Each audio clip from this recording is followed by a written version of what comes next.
महाडमधील कुख्यात चोरट्यांना कोल्हापूरमध्ये अटक. 61 तोळे सोन्यासह 4 किलो चांदी जप्त. कुख्यात चोरटे महाडमधील साहिलनगर येथील रहिवासी. चोरट्यांकडून 61 तोळे 8 ग्रॅम सोनं आणि 4 किलो 787 ग्रॅम चांदीच्या दागिन्यांसह घरफोडी करणाऱ्या चोरट्यांना कोल्हापूर पोलिसांनी केलं जेरबंद. तब्बल 61 तोळे 8 ग्रॅम सोनं आणि 4 किलो 787 ग्रॅम चांदीच्या दागिन्यांसह घरफोडी करणाऱ्या तिघा चोरट्यांना कोल्हापूर पोलिसांनी जेरबंद केलं.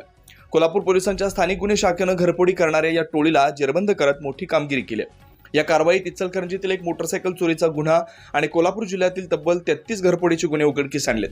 या प्रकरणी पोलिसांनी सलीम महम्मद शेख वय वर्ष 37 राहणार गांधारपाले साहिलनगर, जावेद महम्मद शेख वय वर्ष 30 राहणार गांधारपाले साहिलनगर महाड असं असून तौफिक शेख वय वर्ष 30 हा कर्नाटकचा रहिवासी आहे. या 3 आरोपींना कोल्हापूर पोलिसांकडून अटक करण्यात आली. 2022 पासून अलीकडील काळात कोल्हापूर पोलिसांची सर्वात मोठी यशस्वी कारवाई असल्याचं सांगते. या कामगिरीबद्दल कोल्हापूर परिक्षेत्राचे विशेष पोलीस महानिरीक्षक सुनील फुलारी यांनी संपूर्ण टीमचं कौतुक केलं. मोठी कारवाई सर या ठिकाणी आपल्या स्थानिक गुन्हे अन्वेषण. आज कोल्हापूर जिल्हा पोलीस दलाच्या स्थानिक गुन्हा अन्वेषण शाखाचे पोलीस निरीक्षक आणि त्यांच्या पथकाने चांगली कामगिरी केलेली आहे. घरफोडी आणि चोरी या सदर अंतर्गत जे गुन्हे दाखल झाले होते त्यांचा त्यांनी मागील 1 महिन्यापासून मागोवा घेतला, तपासासाठी कौशल्य वापरले आणि चिकाटीने काम केल्यामुळे एकूण 33 गुन्हे उघडकीस आलेले आहेत घरफोडी आणि चोरीचे.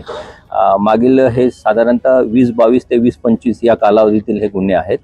यामध्ये 3 आरोपींना अटक करण्यात आलेली आहे. ते सक्रिय गुन्हेगार आहेत आणि ते साधारण कोकण, कोल्हापूर आणि शेजारील कर्नाटक, बेळगावचा भाग या परिसरात चोरी करत असतात.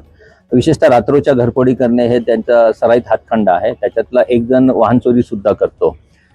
या सगळ्या प्रक्रियेमध्ये या 33 गुन्ह्यांमध्ये एकूण साधारण 60-70 लाखाचा मुद्देमाल जप्त करण्यात आलेला आहे. त्याच्यामध्ये सोने चांदीचे दागिने आहेत. आम्ही सगळ्या नागरिकांना आवाहन करतो की त्यांचे जे काही दागिने आहेत आणि या 33 गुन्ह्यांमध्ये आम्ही यादी प्रसिद्ध केलेली आहे, त्याच्यामध्ये त्यांचा मुद्देमाल सर्व कायदेशीर प्रक्रिया पूर्ण करून त्वरित परत करण्यात येईल.